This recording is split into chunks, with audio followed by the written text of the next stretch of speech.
All right, we got Brown and Hunter. What you got for questions, gentlemen? You guys are both at Clemson? Yes, That's sir. true. Okay, what majors, what years, where you at? What you trying to do? What's your goal? What's your why? What can we help you with? What are your obstacles? We'll let you guys talk for a minute. You want to go first, bro? Okay. My name is Brown. I am a rising sophomore at Clemson, and I'm studying computer science right now, but also studying entrepreneurship. I've got a summer camp I'm going to next week to help out at the entrepreneurship camp that Clemson is running for the first time. And I plan to start a business related to the gaming space that educates gamers with a tool to practice any skill that they want to, essentially. That's what I want to build, and that's what I plan to build over the next semester at least, and hopefully longer. All right. That's going to be a tough one to follow. What you got, Hunter? Yeah, so my name is Hunter. I'm a rising senior at Clemson, and my major is economics, and then my minors are computer science and Chinese. And so I was really like inspired by my dad, who's an entrepreneur who started basically a social media site for veterans back in 2002. And it's kind of like Facebook for veterans, but before Facebook was even a thing. And my grandfather, who learned Chinese in the Korean War, who eventually became a Chinese professor and or Chinese international politics professor, and then after that did Chinese international business from like the 90s, early 2000s. So those were the kind of like things that really like inspired me to like try to become an entrepreneur myself. There are a few things I work on right now. I am mostly actually redoing the old Vet Friends site because it is all coded in like an old language. They're essentially paying a premium on because they're like how they did it back in 2002 was, it is pretty outdated. So I'm pretty much redoing their whole website right now, and then also have a side project for my friend's dad, which is called Civic Shield. And it's kind of like it maps out where like the gun-free school zones are in your area. And so that's just something that I kind of do on the side. And then I do also run my own business in Clemson mostly, but it's kind of had to I had to kind of put it to the side for the summer, and it's mostly around like kind of advertising for like the local bars and restaurants.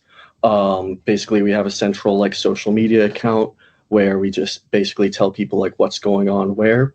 And that has been like pretty successful, have, over 2,000 followers.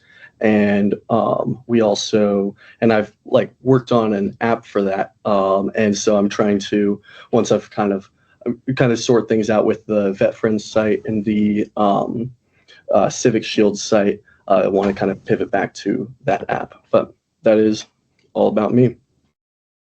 All right, so for both of you, and we'll start with Hunter, if it's July 12th, 2045, what's success look like? So for me, I think success would look like, well, I think one of the big things is like as I'm working on this Vet Friends app, I really hope that it will help with like creating, like bringing more success for my dad as well. Especially because like, outdated site, paying a premium on it. And I think there can be a lot of just marginal improvement that would just really help like my dad's business and my family as a whole, just from a lot of modernization.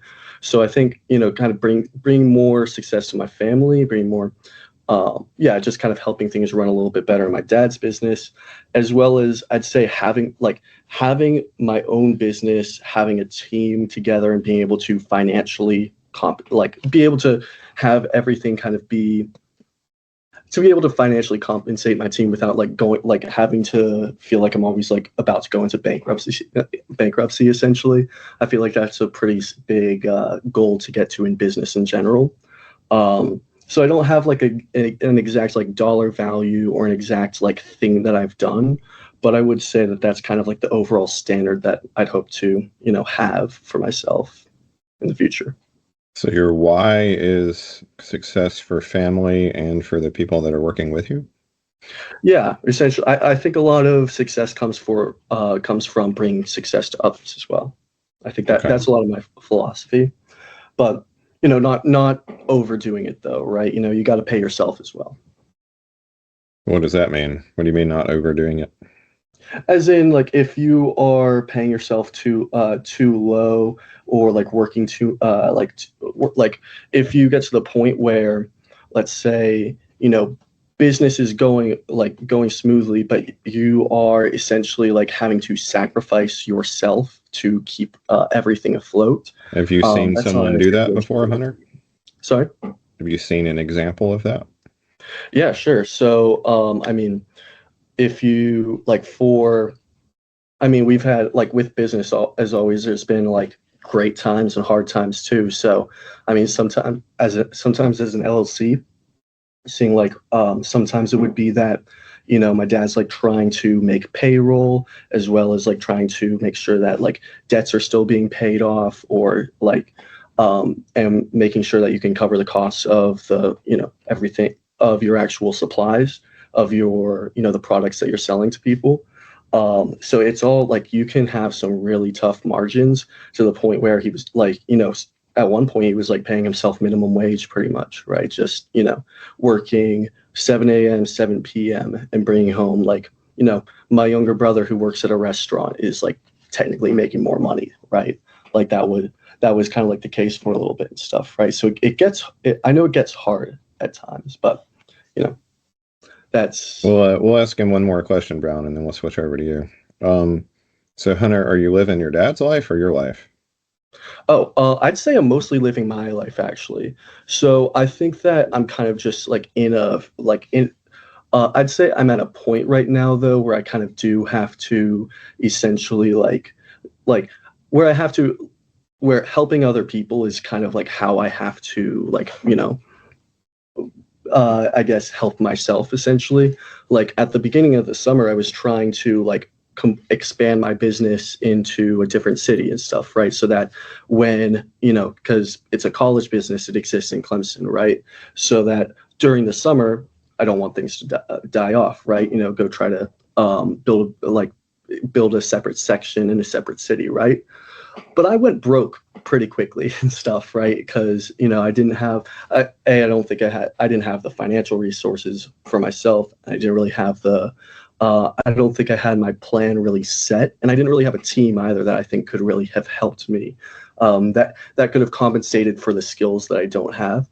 But it kind of ended up being though that like I kind of got the opportunity. I saw, they were trying to rework their existing website, and my dad was going to try to like, basically GPT the entire website and do Python and stuff, right? And he doesn't know Python, and like I've been building websites and apps for a while. I think I have the skill that could really help you out, and so just getting paid to work on a website, which I like working on websites, and it's the first like full complete, I'd say complete project.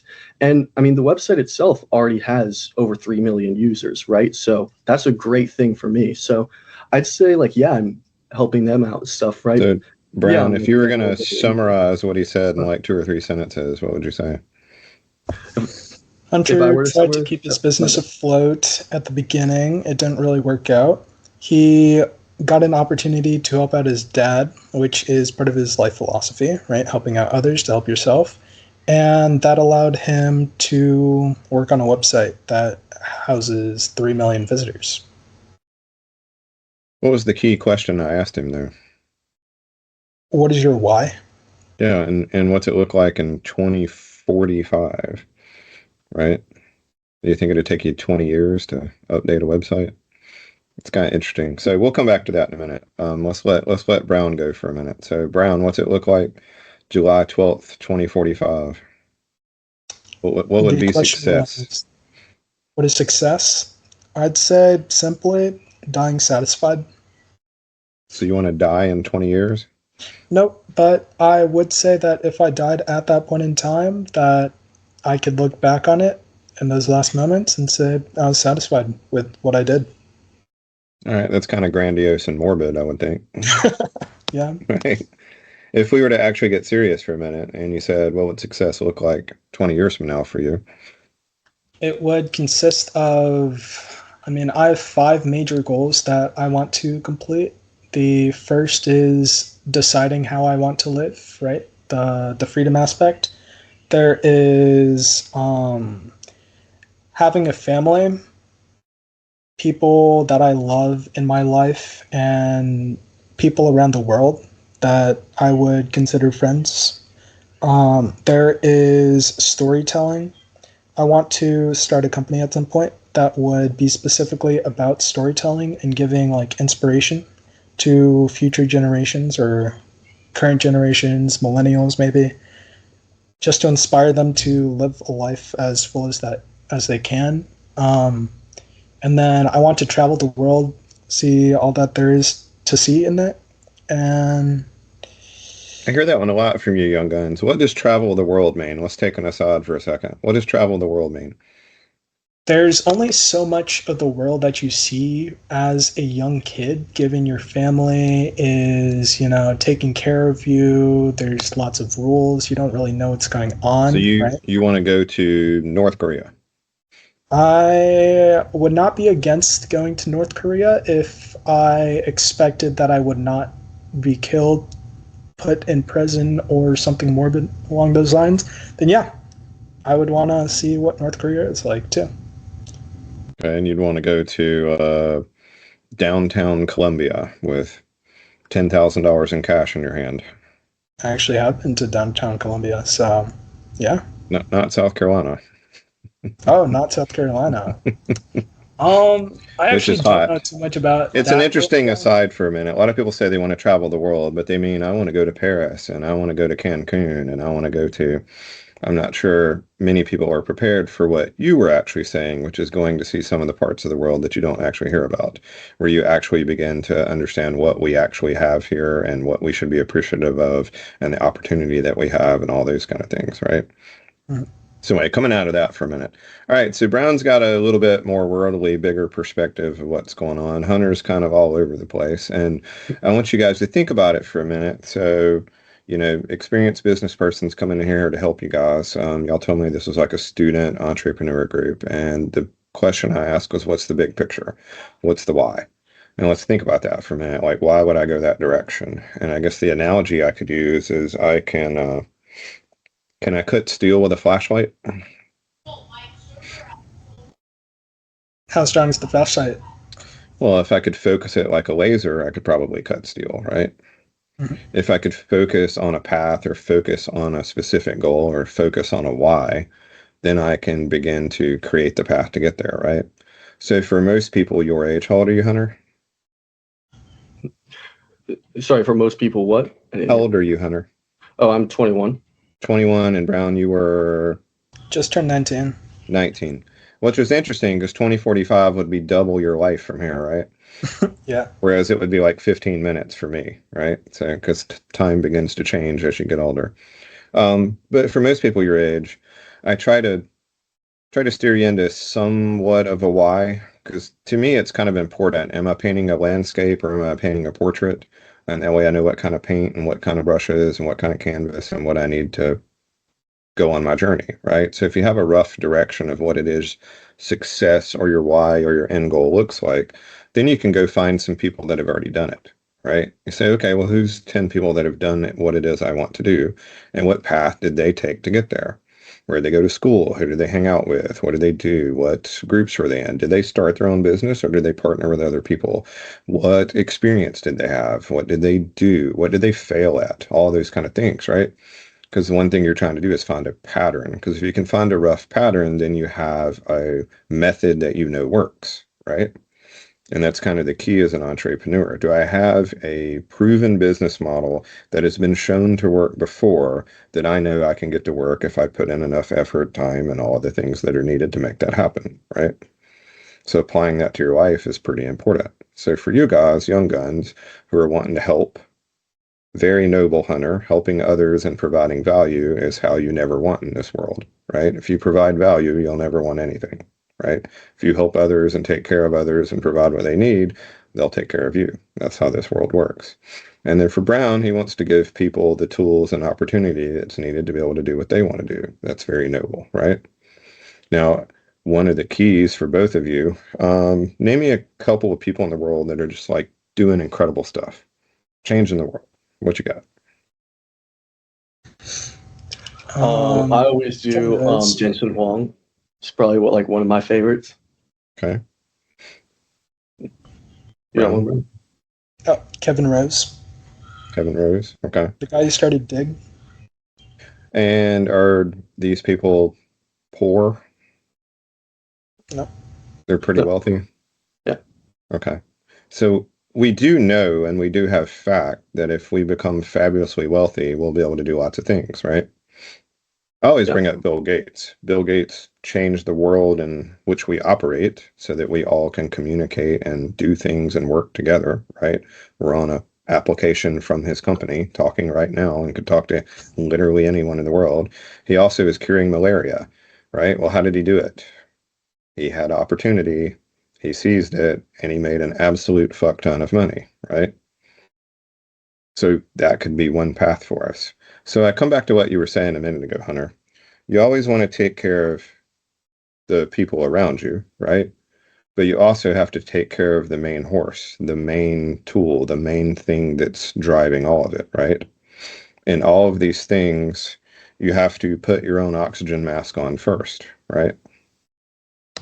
You've got to take care of yourself. You got to take care of your body, your mind, your soul, your mental state, all those kind of things. And you've got to do very well for yourself. One reason is just to be an example to others, right? Why should I believe and work for Hunter if he's living out of his car and brown bagging his lunch, right? That's not very inspiring, right?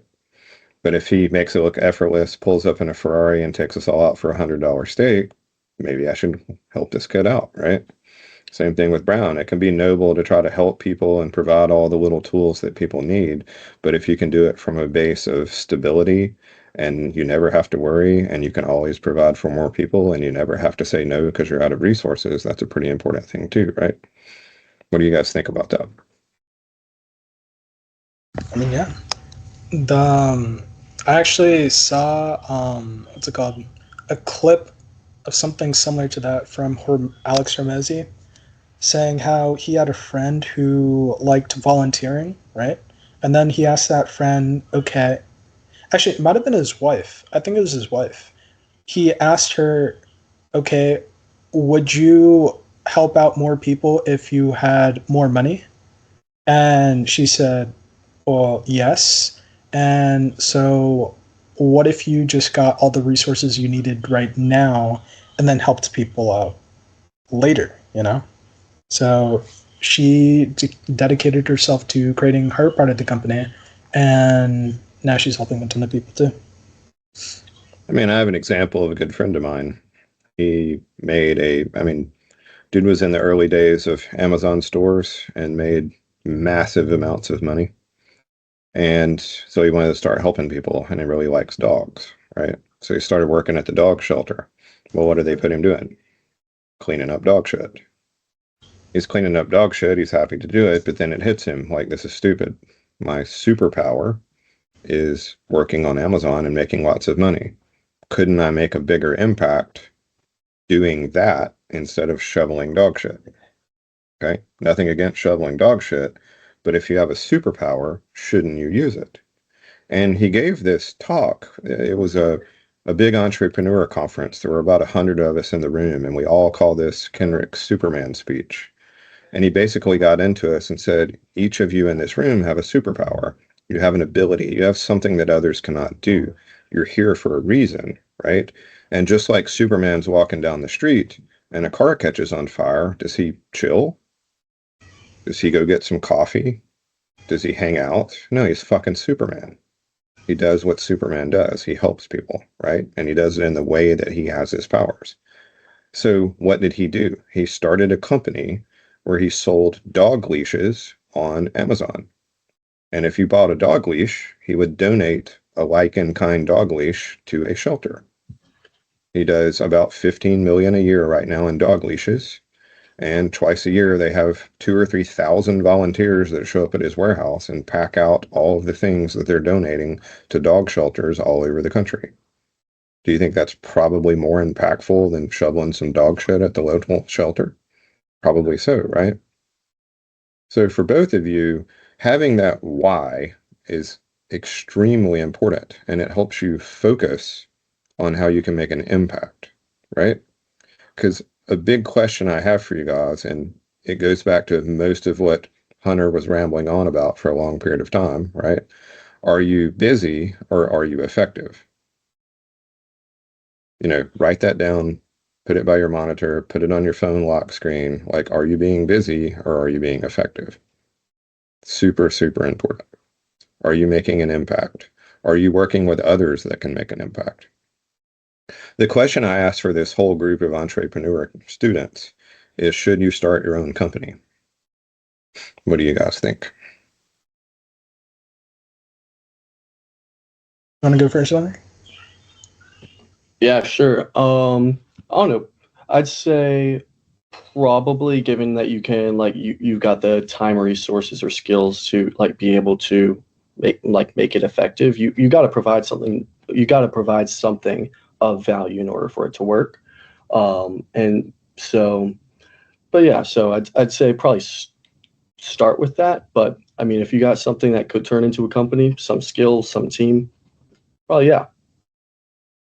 What do you think, Brown? I think that there are people who definitely should start companies right now. They have the idea and they have the ability to execute, and they should do that. And then there are other people who, I mean, the resources that you might spend on trying to help them start a company might not be that effective, and it might be something that you should spend somewhere else, kind of from the VC perspective of who should you invest in. And I think it boils down to are you going to learn from that experience or not, and how are you going to use that taking it forward. Yeah, I'm glad you mentioned that. And Hunter, you're in economics, so let's look for the pattern again, right? So people with metric shit tons of money, do they go out and then they pull their money together and they're going to invest in something? Do they all go start new companies? Or do they try to find companies that are on that key spot in the growth curve where all the hard shit is done, and now they can do this exponential growth by just pumping in money and people and contacts and experience to get them to hockey stick, right? And the thing that I encourage young guns like yourselves, okay, the world has changed. So if you listen to your parents and grandparents right now, they're going to tell you what used to work. Hey, go start your own company, figure it out, put all your stuff together. You got this, make it work, change the world. Okay. Well, I'm going to tell you that the world has changed. Now there are, I think the number is like 1 million small businesses that will go out of business this year because they have no succession plan. There are millions of boomer-owned businesses that have no one coming to take it over, no one coming to keep it going, no one even remotely interested in walking in the door, right? Most boomer businesses, they made their kids work there. Their kids hate the business even if they exist, right? And they want nothing to do with it. The boomers can't find anyone to do it exactly like they would do it because there's no one exactly like them, right? So what I'm telling you guys is now is the perfect opportunity for you to do something important with infrastructure that's already been created. The absolute most difficult thing you can do in the world right now would be to start a company by yourself. You would be dumb. Okay? That would be asinine. Don't do it. I did it. Don't do it. Okay? Everyone I know that did it will tell you, don't do it. Find someone to partner up with, find someone who's already got it going, find a group of businesses that don't see the bigger picture, get into them, take them over, roll them up together and make something bigger, right? There are precious few of you. Okay. If you haven't looked at demographics, let me tell you an example from my own business. Okay. I run an engineering company. In the past 6 weeks, we have picked up 5 new customers because their engineer died. And there's no one coming to replace them. Okay.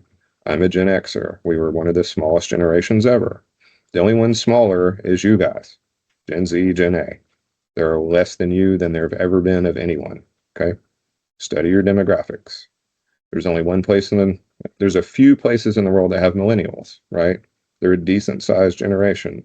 We have them in the US, we got them in Vietnam, we got them in Argentina, and pretty much nowhere else, right? China's dying, Europe is dying, everywhere is going away. Africa's swelling up with people, but they don't have the industrial base or the infrastructure, right? There's massive opportunity here with all of these boomer businesses going away to pick up something, and you don't even have to pay for it. Okay. We have a bunch of older retired engineers that literally are interested in giving us their business if we'll take care of their customers and keep their key employees employed so they don't have to go look for work. Okay. They want literally nothing. Okay. Some just want it to continue to exist. Some still want their name on it. Some want you to give them $1,000 a month for a few years, right? You don't need $10 million to go buy a company. You don't need an SBA loan. All you need to do is show up and look interested and ask good questions and get to work, right? As I was explaining to a couple of my own kids the other day, you don't even have to be good. All you got to do is show up because no one else is showing up, okay? When they say this, we can't find anyone that wants to work, okay? It's not really what's going on. There are a lot fewer people. They can't find anyone that wants to work the way they used to work because the world has changed. That was the first one, right? And the other one is we don't have a lot of people who see the bigger picture, which is what I'm trying to get across to you guys, okay? I want you to know that there's a path to do the things that you just talked about doing. If you want to change the world and make it a better place and create wealth for your family and create tools for people, find some existing conduit of business to make that work quickly. Okay. Don't take 10 years to start something up and it finally gets going. Find something already going and get the hockey stick, right? Do 15 years of growth in a year and a half. That's how we're going to get there, right? We need scale and we need it quickly. We need people to get in here and work that have vision and aren't afraid to get on the phone and talk to other people and make things happen, right? We need your skill sets. You guys are so much better than we are, right? I taught robotics, okay, at one of the local universities. 3 of those kids could outwork 7 of us because they work better together. You guys collaborate super fast, right? You have 19 tools in the palm of your hand to help you solve any problem there ever has been 100 times faster than we could, right? So you've got the skill sets, the tools, the ability. There's no one else coming, and there's massive opportunity. What do you guys think when you hear all that?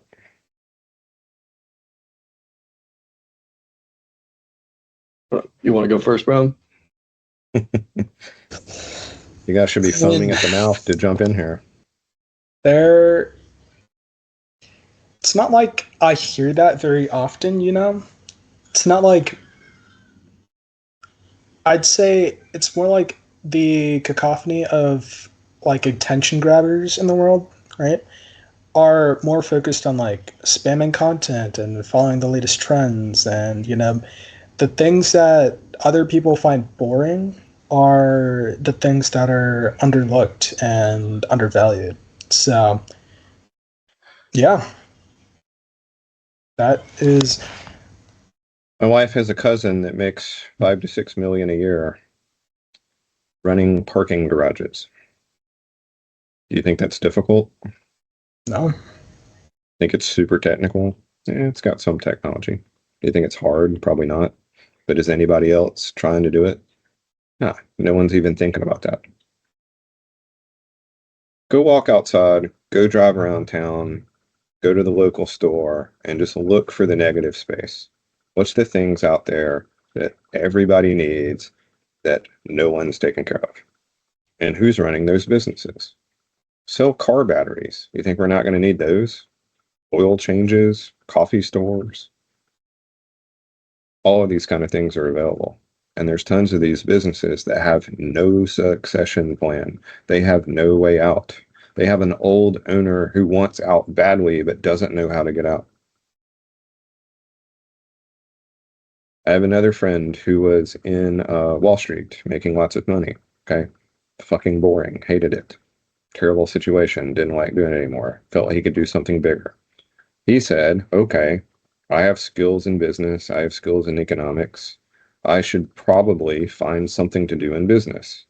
So he got to thinking about it and said, okay, why would I start something when I could just buy something that's already up and going and has already survived all the infant mortality of a business, right?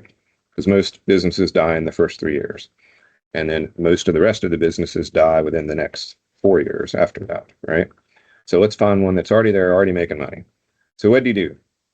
He pulled a bunch of ideas and a bunch of things. And he said, well, the one thing I'm not going to do is franchises.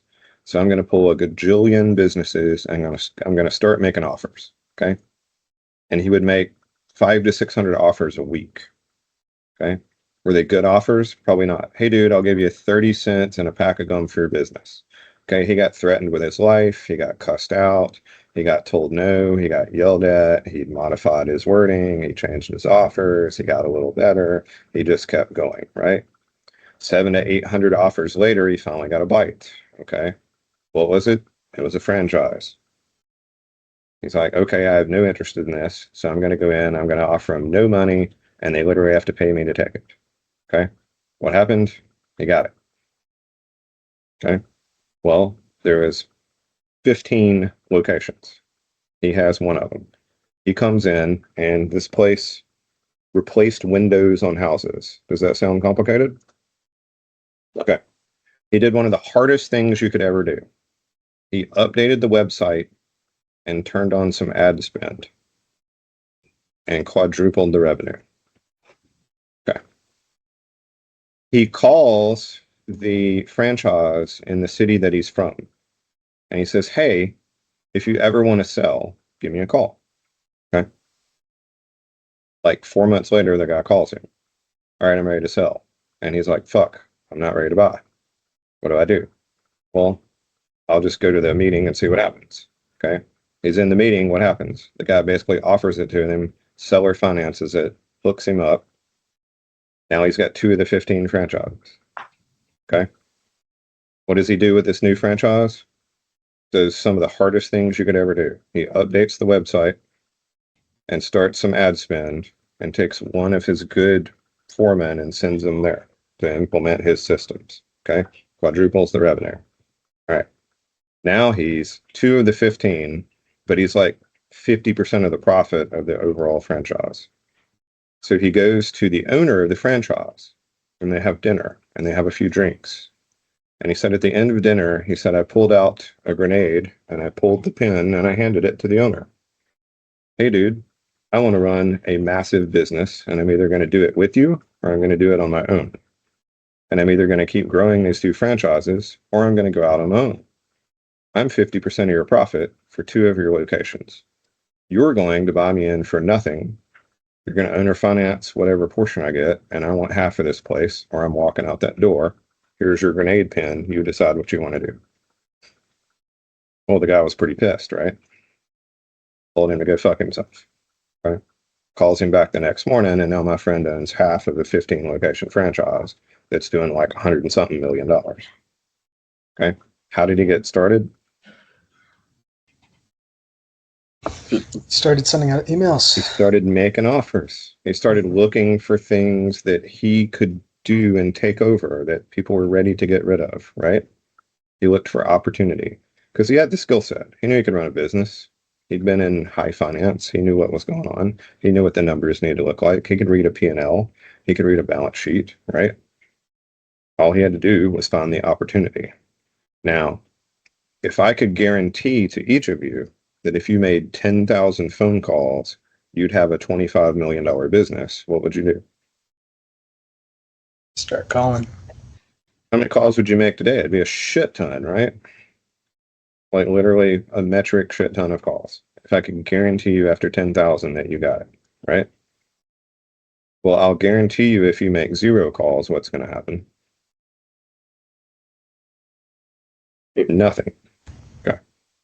So now I hand you the gold bar, I set it out in the road, and I wait on you to come by and pick it up, right? And I do this constantly with people your age, right? And not everyone comes and picks up the bar. Not everybody's ready. But anyone who's watching this, anyone whoever comes across this video 15 years from now, there's opportunity out here, and there's no one coming to do it. If not us, who?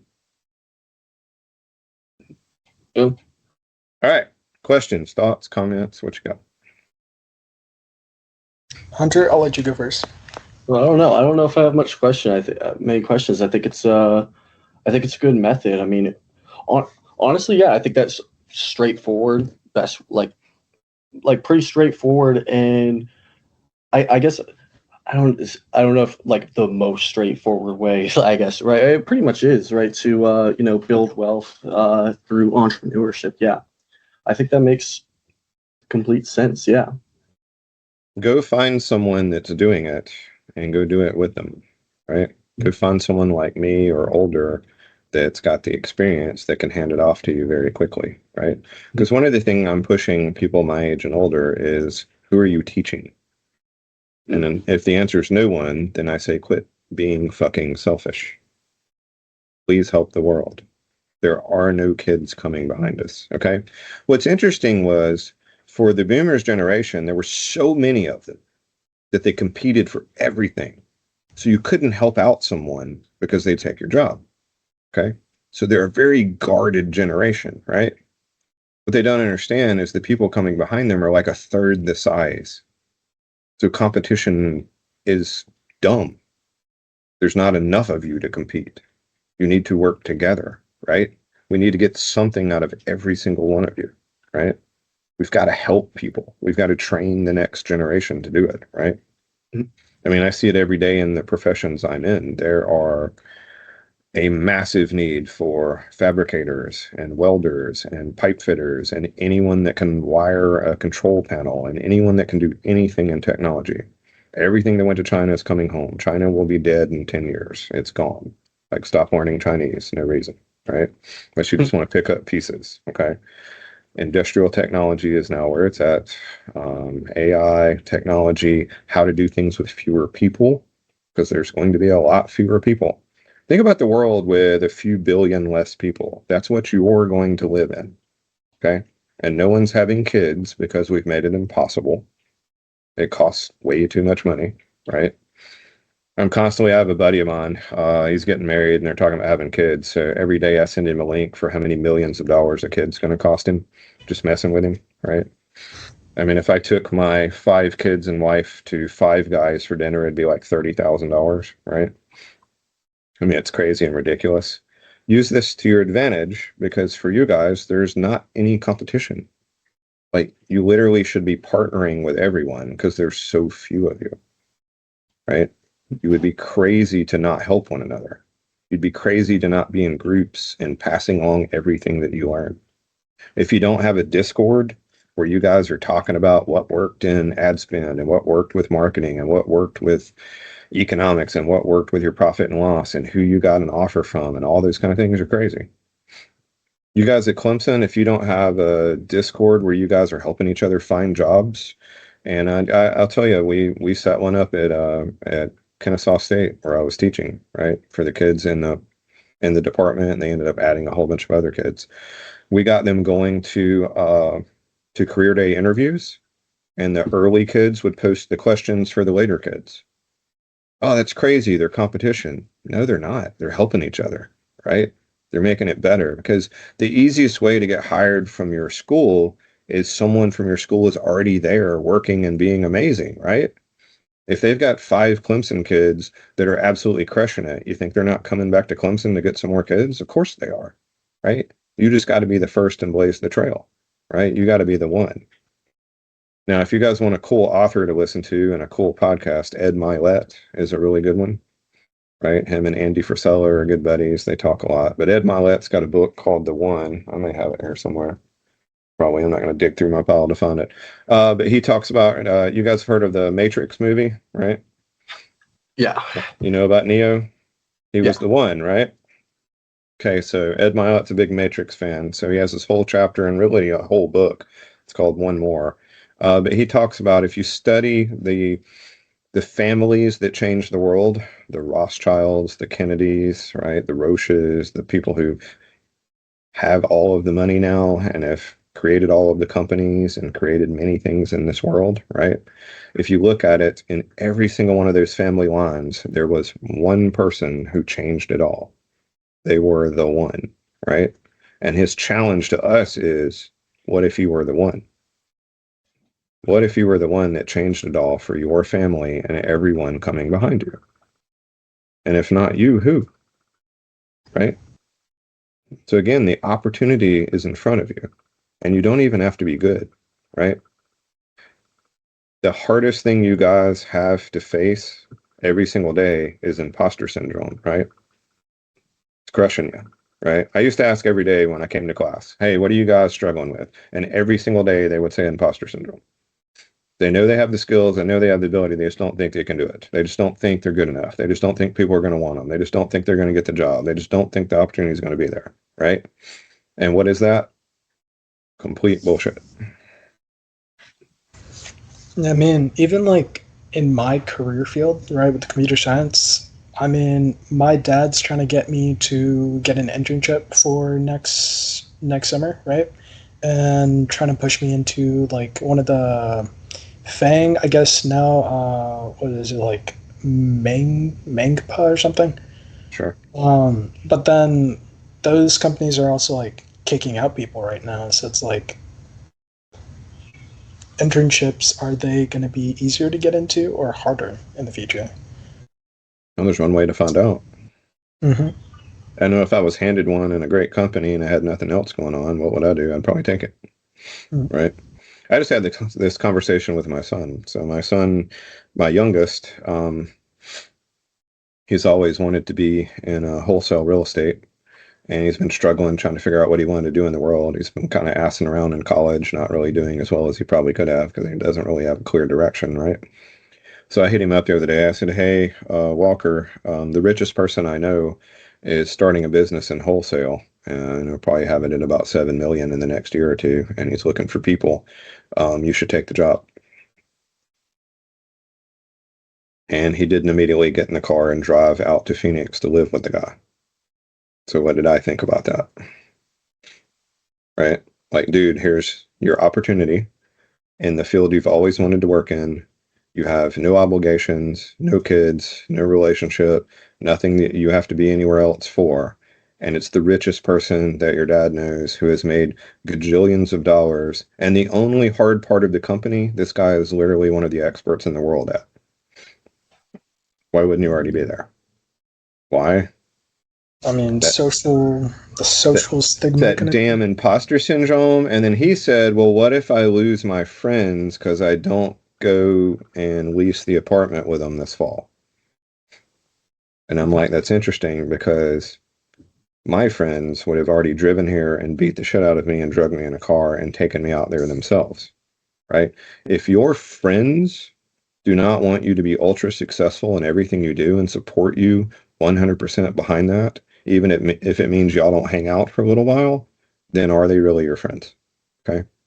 I encourage you guys to inventory the people around you constantly.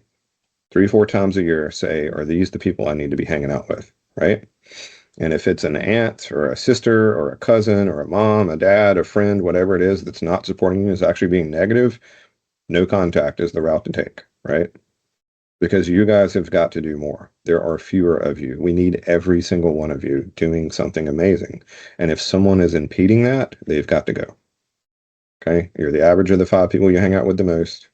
You make the average income, you do the average thing. So you've got to hang out with uncommon people to do uncommon things.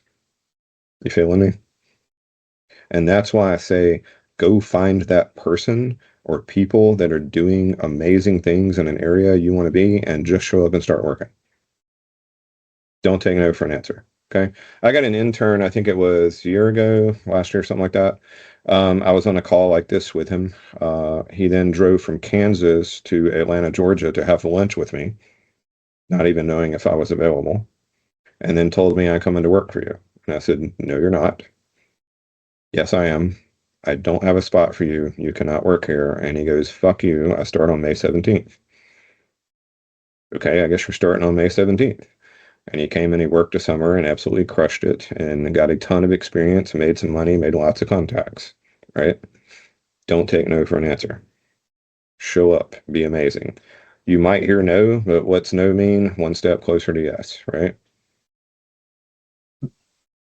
I think that all makes complete sense too. Yeah, I think that's I don't know. I think that makes provides some pretty good direction too. I feel like we got to start that Discord server, Brown. I actually made one, and then I just haven't I called it like the bookshelf. It's still sitting on my bookshelf essentially for Discord, but I can get it up and running. Well, Yeah. I encourage you guys to get together regularly, okay? Brown, I don't know if you're on the call that's on, or the couple of calls now that are on the Fastlane forum, but basically I had a group I was talking to, like you guys, and I said, y'all need to get together once a week and really get into each other, right? Accountability. Hey, Hunter said he was going to make 2 offers this week. Did he make 2 offers? No. Well, Hunter's got to do 500 fucking push-ups, right? Like, hey, Hunter, I'm on the way over. We're going to do it right now, right?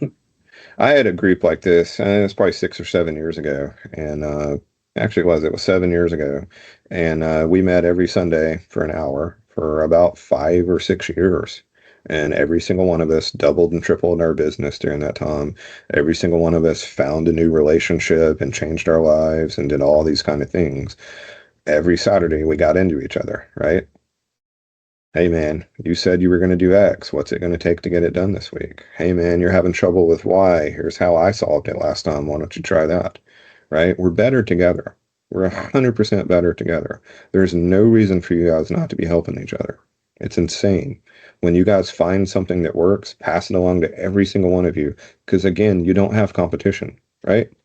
Your parents and grandparents will think that's incredibly crazy to help other people who might compete against you because their world was different and there were more people and they were competing against each other. You guys don't have to deal with that. You guys are actually going to be on the other end of the spectrum where you're going to have to create AI bots for everything because there's not going to be anybody to hire. That's where we're at right now. We have to redo all of the things that have been done all over the world with billions of people with millions of people. So you're That's saying not going to be easy. it's less of AI and all those advancements. It's less of it's more of a need than a want, essentially. Yeah, it's a calling. Like for me, there's no reason for me to be doing any of this anymore. I got plenty of money. I could do whatever I want. I can travel the world. I can hang out with people, and I do. But I also have a calling because if not me, who? If someone's not out here banging this drum and helping you guys get started and getting you out of your own way, then who? Right? I have had countless customers go out of business because they couldn't manage their cash flow because they were good welders and they sucked at business. I got to fix that. I've got countless customers that we built a whole marketing company for to get them leads. And now they have too many leads, but now they can't figure out how to do estimating. So now we're going to build a company that uses AI to do estimating. And then as soon as we get that straight, they're going to need salespeople because they suck at sales. And then maybe they can handle the business part, but they need operational people and they need an ERP and they need a way to manage it so they can push the workflow through better. And they can't run their own books. So we're going to build all that out for them, right? We have to just keep solving the next challenge because there's no one else coming to do it. Think about all the industry that built China over the last 30 years, okay? How much money was put in? It's in the trillions. How many people were used? How many people are in China? 2 billion, something like that, right? Yeah, around 1.2. We have to do that in 6 or 7 years with 300 million people. Are you guys wrapping your head around the challenge now? The opportunity, the calling, the thing that we need you to do. And it's back to what we started the beginning of this conversation about. It's time to retune your why and think about what skill sets do I have and more where do I need to be, not necessarily where I want to be, right? For me right now, do I want to go into my engineering company every day? Nah, I got other things I can do. I'd rather hang out with my beagle and chill and play the guitar and walk around outside. But no, I got work to do, right? They need me. I got to go in there. I got to change the world, and I got to make it better for my family, and I got to be the one for a lot of different people. I encourage each of you to do the same. Because even if you fail miserably, doing nothing versus doing something is good, right? I come back to that often. I used to get really frustrated because I couldn't find people that would do it as well as me, right? It was a fallacy of my dad. His business imploded because he didn't think anyone could do it as well as him. Okay, that might be true, but if they give you 1%, you're now at 101%, and that's more than 100%. But he didn't understand that. So he died with negative $38 and a whole lot of people that didn't have anywhere to work anymore. He was selfish, okay? For the rest of us, we've got to do more. We've got to realize that our friend may not be as good as us, but they could help in some way. And if you could help them and their family also, that's a 2-for-1. That's better than 1-for-1, right? And if you can all do it together and help someone else, that's a 3-for-1. That's way better than 1-for-1, right? And since we have 1/3 as many people, if everybody can get a 3-for-1, then we can do what needs to be done. Yeah. Zane, I have a question. So Hunter here actually started. I think I mentioned this before. He started a club at Clemson for like student entrepreneurs, right? And we're essentially revitalizing it with a new exec board, right? So you have a lot of experience. What do you think would be something? What would you recommend? What would be one thing that you would recommend us trying to do to help people, essentially? Okay, I know that's so so. no, it's a great question. So let's think about this for a second. All right, so this is a student group, and it's students that go to Clemson. Mhm. And the average stint of a student in this group is maybe 3 years. Okay. Might be 6 if they're like my buddy who liked to stay in school for a long time. He actually, that's a good story. So my buddy comes in one day and he goes, "Yeah, I screwed up." All right, what's up, Stan? This guy was old. He'd been in school forever. Everybody knew him as Old Man Stan. He's like, "Yeah, I screwed up and took the wrong class, and apparently I just graduated with a communications degree." Shit. He'd been trying to drag it out. It'd been like 7 years, and he finally screwed up and graduated. So then he had to go back to work. So, all right, be careful. I mean, so you could be around 6 or 7 years, but it's unlikely. Okay. So here's the thing to think about. Every single one of these groups that I've seen, you need to build into your charter the long-term sustainability and the passing along and the growth and the mentoring of the leadership in the group. In reality, nothing else matters because flavor of the week will decide what they're doing, right? Flavor of the year will decide what thing they're going to help with or support or be a part of. But if you don't have the long-term charter of we're going to grow the next generation to keep this going, and we're going to hand off the things that we learned, and we're going to hand off the legacy, and we're going to hand off a strong balance sheet where we still have money in the club to do things and support things, and we're going to hand off local community connections, and we're going to hand off connections to each of the departments so that we can talk to people like me, right? We're going to have continual speakers, right? There's a great group at KSU, and it's the Hispanic Engineers. It's been going for a really long time. They start people, no one can become the president unless they've been the vice president. No one can be the vice president unless they've been an officer. No one can be an officer unless they worked in the club. Everybody's there 3, 4 years. They're constantly helping people in all avenues of their life, right? They help local, shelters. They help students that don't have any money. They do all kinds of things in that regard. And they're also connected to a lot of the local industry. They really push their Hispanic heritage. So that's a way for them to get in sometimes. They find owners of companies. They want to support students that are from where they're from, right? That's really what you want to build because they've been at it a long time.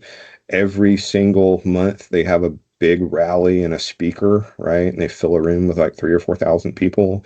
They have constant pizza parties. They have constant speakers. They're constantly providing each other value. The national convention they're in is a huge deal they go to.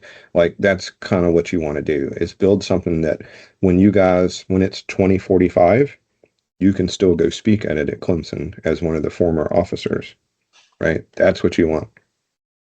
And you need to build out some legacy for that. That might be every president that grows the group by 20% gets an oil painting of them put on the wall. I have no idea, right? Build some legacy, make it important, make it a group, right? Make it where you help each other.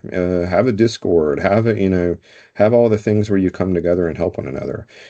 Have people come in and talk about finances and building out how to pay for college and teaching people how to invest and all those kind of things, right? All the shit no one else gets from other places, right?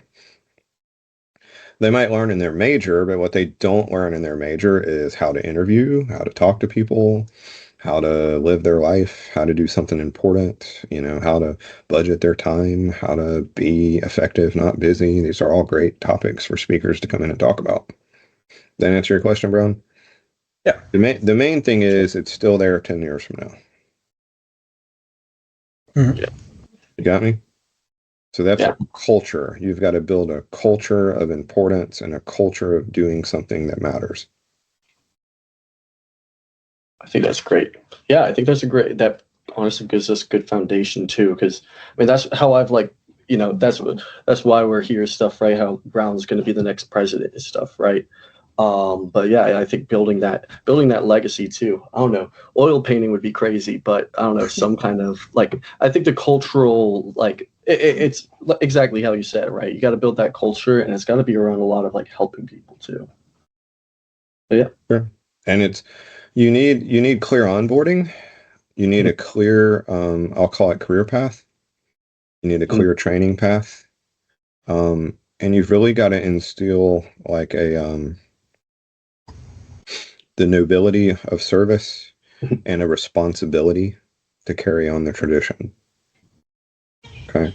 Hey, we've done great things for 25 years. We're going to keep doing them. It's not stopping on my watch. You know what I mean? Mhm. Yeah. Everybody should be instilled to just make it just a little bit better. I think that's super important. And that should be in everything that you do. Every relationship, conversation, person you meet each day, make the world a little better place. Okay?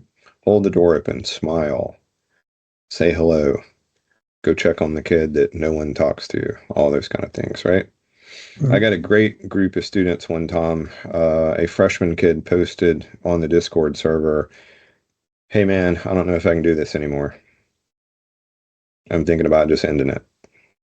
And within 15 minutes, 3 people had him at the local taco stand.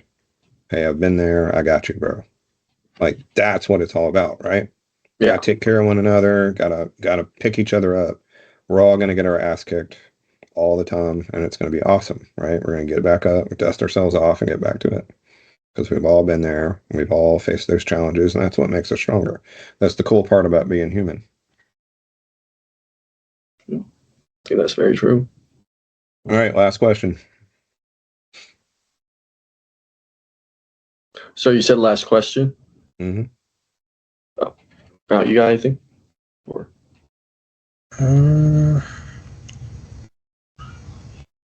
Do you? I don't think so. I think it was, pretty helpful. Mm-hmm. All right, so we'll end with this. None of this means nothing if you do nothing. Yeah. What gets measured gets improved. So if you don't have a scorecard, make one today. What gets scheduled gets completed. So if it's not on your schedule, put it on your schedule right now. We have enough electronic devices and assistants and co-pilots and AI things and chatbots to help us do anything on Earth. Okay. There is no longer an excuse for not remembering or not knowing what to do or any of those kind of things, right? Mm-hmm. So get a clear why, get a clear motivation, get a clear schedule, get a clear list of things to do, and then go be effective, not busy. You ready, Groovy?